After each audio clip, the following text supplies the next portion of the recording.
En 2020, le monde est frappé par la Covid-19. Cette pandémie n'est pas la première dans l'histoire de l'humanité. Pour comprendre son ampleur, il faut s'interroger sur nos modes de vie. Presque toutes les pandémies récentes, VIH, les grippes, Ebola, Covid-19, ont eu pour réservoir des animaux sauvages.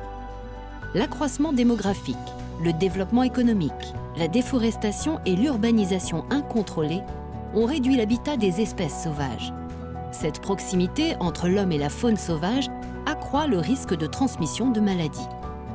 Si on ajoute à cela l'augmentation des déplacements et des échanges commerciaux internationaux, en 40 ans le trafic aérien a été multiplié par 7, et le fait que dans le monde, une personne sur 8 vit dans un bidonville, avec des conditions d'hygiène précaires, on comprend comment l'émergence d'un virus peut entraîner une pandémie mondiale.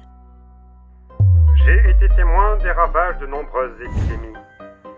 La tuberculose, la diphtérie, la fièvre typhoïde, le choléra, la grippe espagnole et d'épis aussi comme la peste bovine et la fièvre afteuse.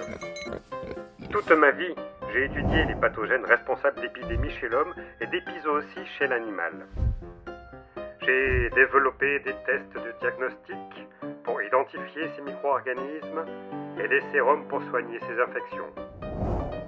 Grâce à mes connaissances et mon expérience, j'ai collaboré avec de nombreux cliniciens lyonnais et hors des frontières pour la prévention des infections. J'ai mis au point un nouveau protocole de désinfection des vêtements et des objets de literie et des locaux au formochlorol afin de prévenir et d'endiguer la propagation des pathogènes. Aux côtés du docteur Alphonse Fauchier, j'ai contribué à la lutte contre les infections puerpérales en l'accompagnant dans ses travaux d'expérimentation.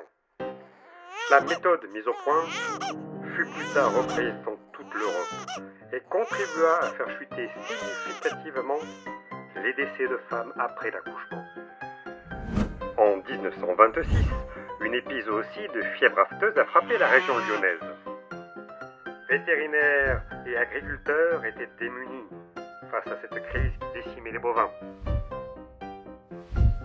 Afin d'endiguer l'épizootie, j'installai 12 bovins infectés dans ma propriété de Marcy et commençai une production de sérum anti-afteux. En un an, nous avons produit plus de 400 litres de sérum. Une fois l'épizootie locale enrayée, nous avons même commencé à exporter ce sérum en Espagne. Nous pouvons tous agir pour limiter la propagation des pathogènes. Mais face à des virus et des bactéries qui ne connaissent pas de frontières, la réponse aux grands enjeux de santé publique doit également et surtout se faire dans une approche collaborative et mondiale.